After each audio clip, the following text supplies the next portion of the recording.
Do you like, going to bars? Nagbabar ba kayo? Peer pressure. It's not my jam. Kakagaling ko lang nung May. Yan tayo eh.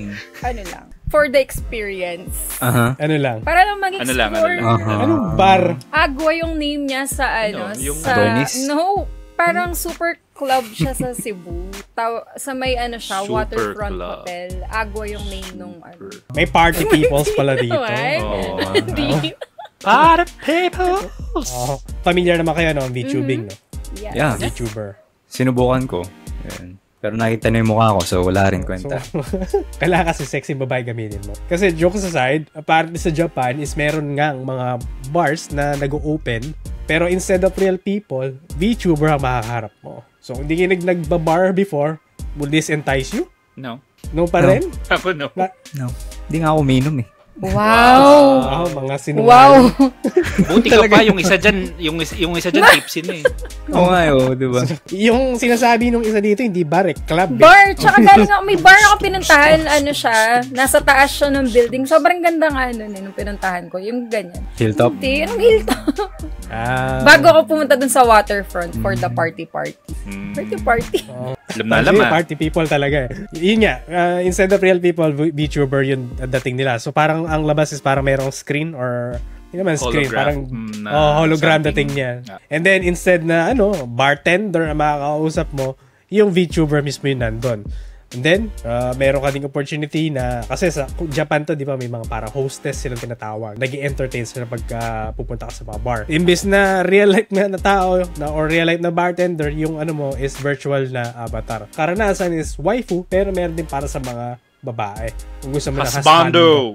Exactly. To note nga lang is, familiar naman kayo, VTubing. Ang mga VTubers is hindi yan sentient, technically may tao pa rin sa likod nila. So, in a sense, is, parang talking to a person with extra steps. Kasi parang naglagay ka lang ng filter sa kanya. Pero, may mga tao kasi na baka may anxiety. Pwede sila magpunta ng bar, socialize, kaso nga lang, socialize sa mga VTuber. So, yeah. Yun lang yung remarks ko dito. What do you guys think? Konting steps na lang, may nagkakaroon na ng AI girl. Konting. Katabi mo, TV, ganun. Unan nga lang, pinapakasalan na nila, di ba? Ay, oo. AI. Nakikita ko nga ang malapit-lapit na. Dakimakaro Pilos ba yun? Something, yeah. Yung wife ko si Masato Kusanagi. Akin yun! Agaway yung dalawa. Agaway.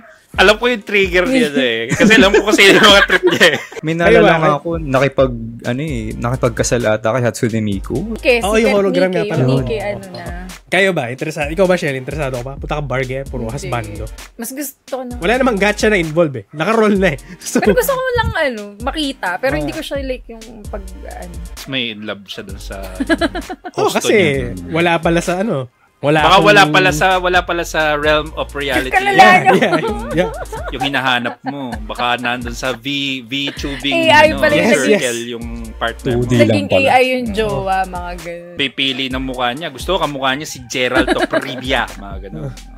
na VTuber style. Pero VTuber. So, medyo kawaii! Pero sa likod niya, either lalaki or babae siya. Yun. Yun nga lang din yung downside dito, pupunta sila sa bar.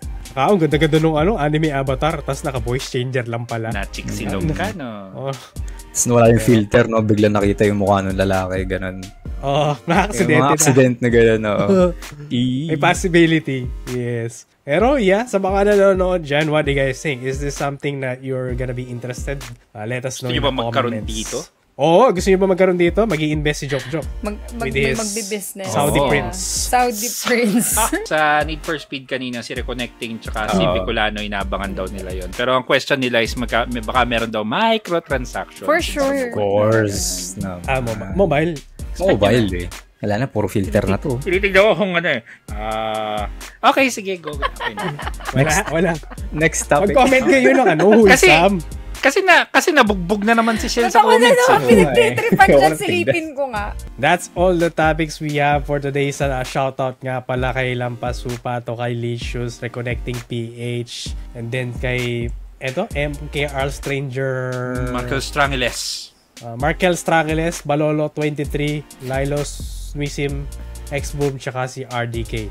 May na-miss out ba ako? Bicolano Gamer nga pala, yes, shout Si Kanike. Si Kanike.